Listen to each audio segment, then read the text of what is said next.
Mengistu Haile Mariam, the army colonel who became a hardline Marxist, was little known to the outside world when he led a group of army officers known as the Derg in the overthrow of Emperor Haile Selassie I in September 1974. 3 years later, in 1977, Mengistu cemented his authority when he survived a gun battle in which he allegedly took a revolver and shot to death 5 top political opponents.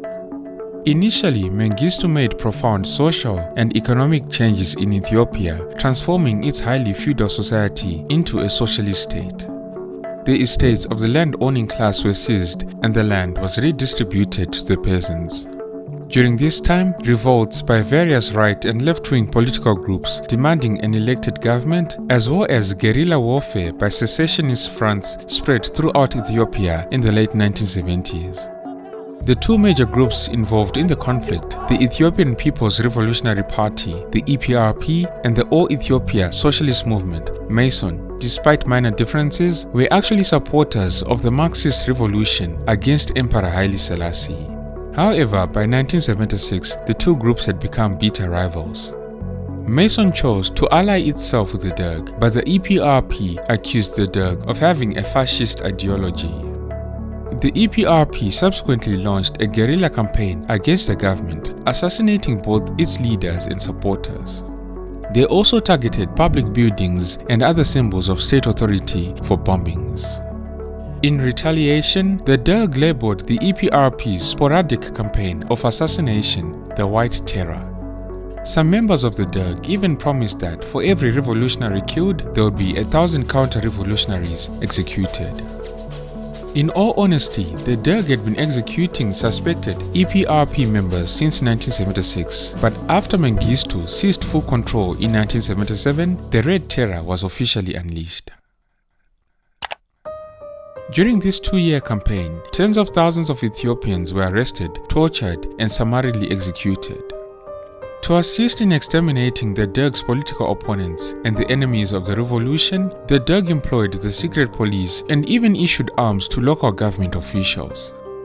Equally appalling is that the families of those killed or missing were often required to pay the government for the bullet used to kill the family member before the body would be released for burial.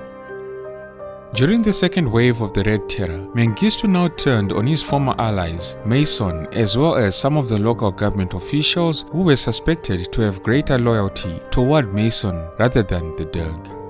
Nobody knows how many people were killed, imprisoned, or forced to flee abroad on account of the Red Terror. A minimum of 10,000 were killed in Addis Ababa alone in 1977, and probably a comparable number in the provinces in 1977 and 1978.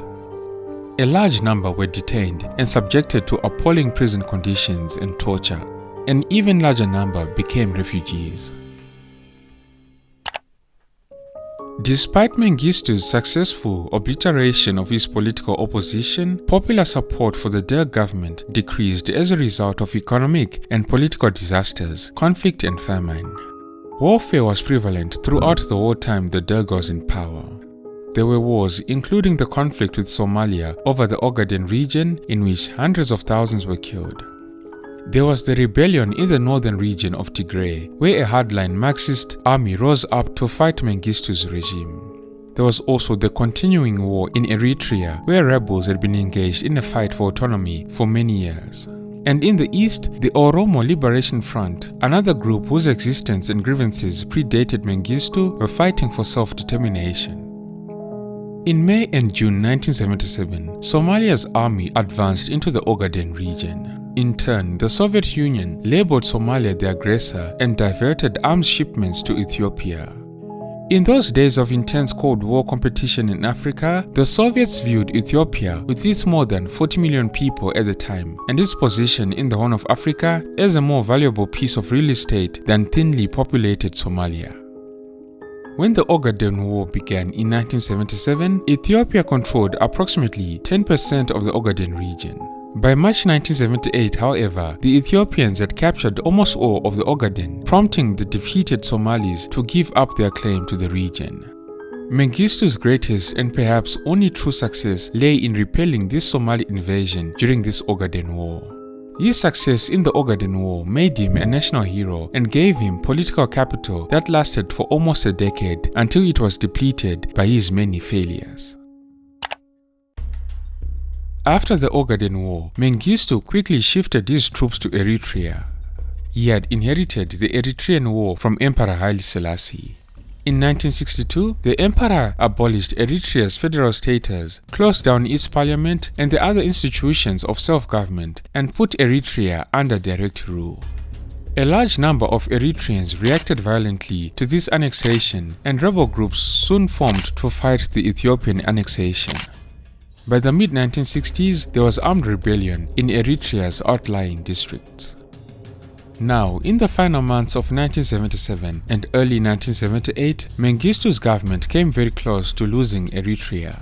Amid the chaos of the revolution and the Somali invasion of the Ogaden, Eritrean forces seized the entire province except for its capital city, Asmara, and the port of Massawa. Two things ultimately saved Ethiopia from losing Eritrea, first of which was the rivalry among Eritrean factions. At the moment of the victory, the various Eritrean resistant groups turned to fighting one another, and this resulted in them losing focus. Secondly, what also saved Ethiopia from losing Eritrea during this time was the Soviet and Cuban intervention to stave off the Somali invasion in the Ogaden War. This intervention permitted Mengistu to redirect his forces northward once the Somali threat had been dealt with. Anyways, a few years later, various Eritrean guerrilla and political groups emerged to form the Eritrean People's Liberation Front, the EPLF, and by the mid-1980s, the EPLF began to pass from guerrilla tactics to those of conventional warfare. They put into action against the Ethiopian army Soviet-made tanks, artillery, and other heavy weapons they had seized in battle from the Ethiopians. The EPLF would score a number of successes in 1983 and 1984, but its victory over a sizable Ethiopian force at Barentu in July 1985 was probably the military turning point in the war in Eritrea. From then onwards, the Ethiopians were put on the defensive. In March 1988, the EPLF routed an Ethiopian army of some 15 to 20,000 men near the town of Alphabet, 100 miles north of Asmara. This defeated Alphabet appears to have brought to an end whatever hopes Mengistu may have had of regaining military superiority in Eritrea.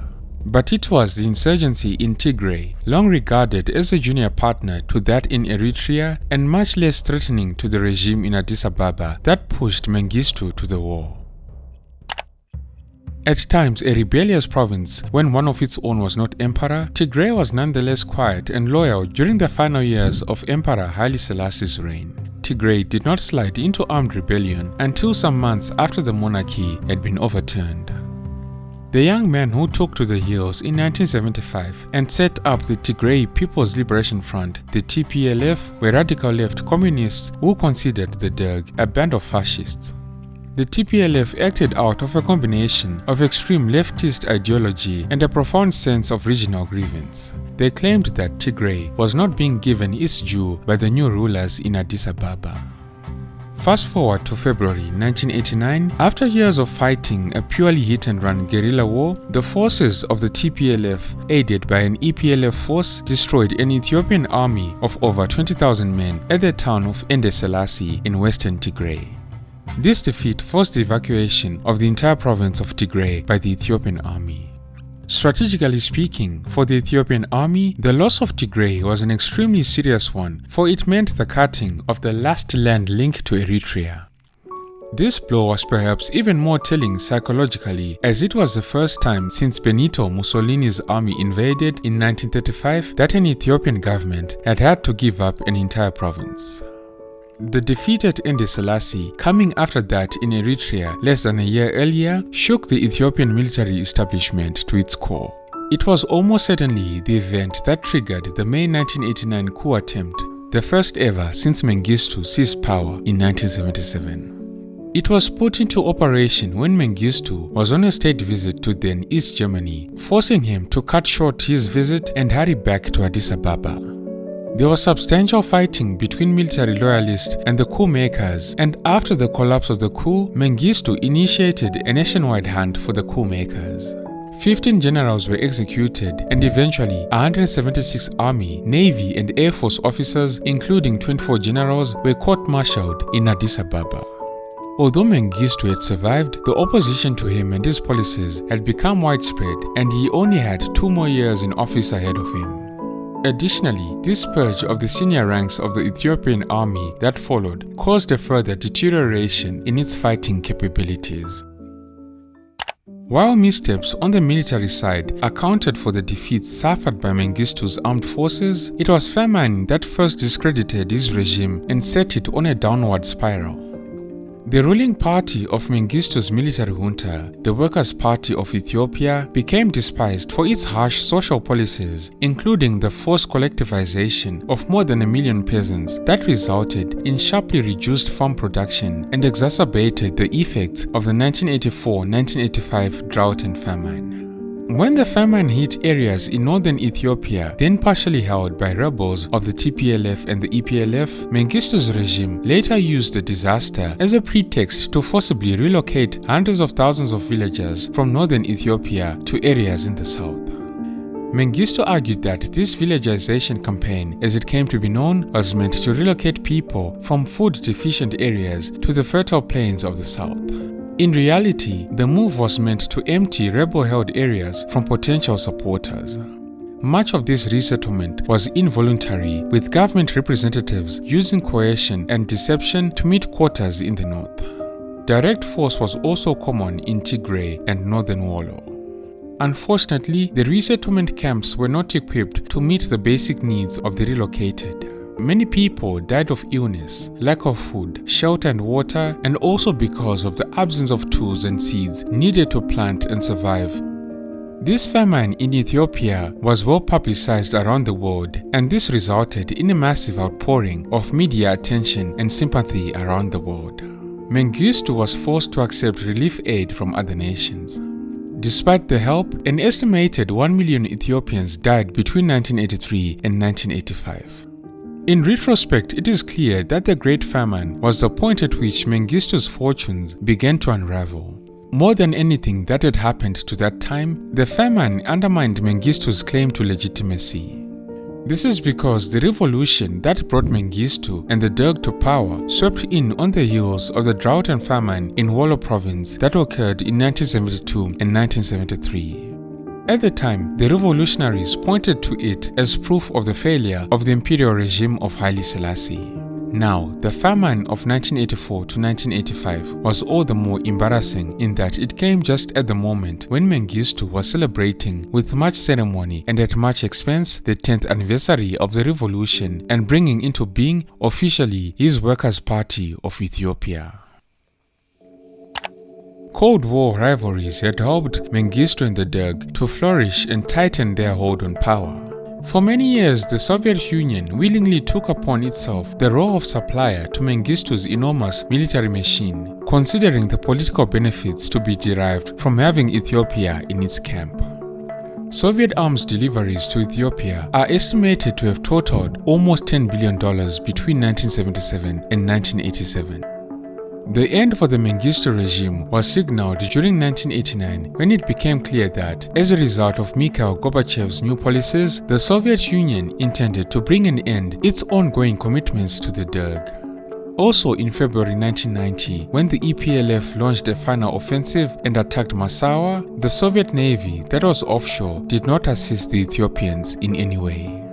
The EPLF then laid siege to Keren and Asmara, which were the Ethiopian government's final outposts in Eritrea. Meanwhile, the TPLF had gained full control of all of Tigray. It then went on to establish a united front, the Ethiopian People's Revolutionary Democratic Front, the EPRDF, with the Ethiopian People's Democratic Movement, a largely Amhara organization, as well as other revolutionary groups. In February 1991, the EPRDF and the EPLF launched new offensives against Derg forces and were able to overpower the army, which had become divided and frustrated with the brutality of Mengistu's rule. The final collapse of Mengistu's government came when on 21 May 1991, Mengistu Haile Mariam resigned and fled Ethiopia. The news agency Dispatch, carried by state-run Ethiopian National Radio and monitored in Nairobi, Kenya, said that Mengistu had fled Ethiopia in order to avoid more bloodshed. At the time, Mengistu's whereabouts were not known for certain, but reliable sources in Nairobi said Mengistu arrived in the Kenyan capital en route to Zimbabwe. Apparently, he had been planning his departure to Zimbabwe for some time. According to members of Zimbabwe's Ethiopian community, his wife had been in Zimbabwe for about 2 months. When he later arrived in Zimbabwe in 1991, Mengistu felt safe enough to settle there. This is because Mengistu had supported Robert Mugabe, then president of Zimbabwe, and his guerrilla independence movement against the white regime in what was still called Rhodesia. Robert Mugabe did not forget this gesture and in return offered Mengistu a villa, an income, a diplomatic passport, and most importantly, immunity. It is said that Mugabe even gave Mengistu his personal tailor's contact details. Many times when journalists reproached Robert Mugabe for harboring a tyrant accused of genocide, he liked to remind them that it was the Americans who brought Mengistu to Harare, Zimbabwe in the first place. A few years later, the United States Embassy in Zimbabwe would confirm that the United States government was indeed involved in finding a safe haven for Mengistu. The US Embassy said that then Assistant Secretary of State Hank Cohen had been involved in negotiations which resulted in Mengistu coming to Harare in 1991. While the United States recognized that Mengistu's military regime was involved in crimes and atrocities, it argued that his departure from Ethiopia was necessary to end the civil war and bring peace to that country. Washington had even offered to help pay Mengistu's expenses, but Robert Mugabe refused, saying that the government of Zimbabwe would cover the costs. Now, at the beginning of his exile, Mengistu was still walking the streets of Harare, armed and accompanied by his bodyguards, who were allegedly paid handsomely by his host country. Mengistu would frequent the downtown hotel bar where he used to drink whiskey, lounging in an armchair with the air of an explorer on holiday. However, in 1995, he was nearly killed close to his own residence when he was out for a jog. An Eritrean, Solomon Haile Mariam, and his accomplice tried to assassinate Mengistu near his upmarket Gun Hill residence. These two assassins were arrested and subsequently sentenced to 10 and 5 years imprisonment respectively. However, their sentences were later reduced to 2 years each on appeal because of mitigatory circumstances in the case. The two men said they and their families had suffered torture under Mengistu's rule in Ethiopia. In November 1999, using a Zimbabwean diplomatic passport, Mengistu flew to Johannesburg, South Africa and booked himself into the Garden City Clinic for treatment of his heart disease. But his presence was leaked to the South African newspapers, which promptly published the story. Immediately, the Ethiopian government applied to South Africa for Mengistu's extradition to Addis Ababa, where he was wanted on charges of crimes against humanity. Fearing arrest, Mengistu abandoned his treatment and flew back to Zimbabwe immediately, thus averting arrest by only a few hours. Mengistu was, however, livid at this experience, labeling the ANC-led South African government as being ungrateful bastards. Anyways, regarding his crimes that he was accused of in Ethiopia, Mengistu was put on trial in absentia, where he was sentenced in 2007 to life in prison for genocide. Despite the overthrow of Robert Mugabe in 2017 and his eventual death in 2019, Mengistu has continued to enjoy protection in Zimbabwe. Don't forget to like and share the video if you enjoyed it. Thank you all for tuning in. This has been Tatenda for African Biographics. Until next time, cheers. Have a good one.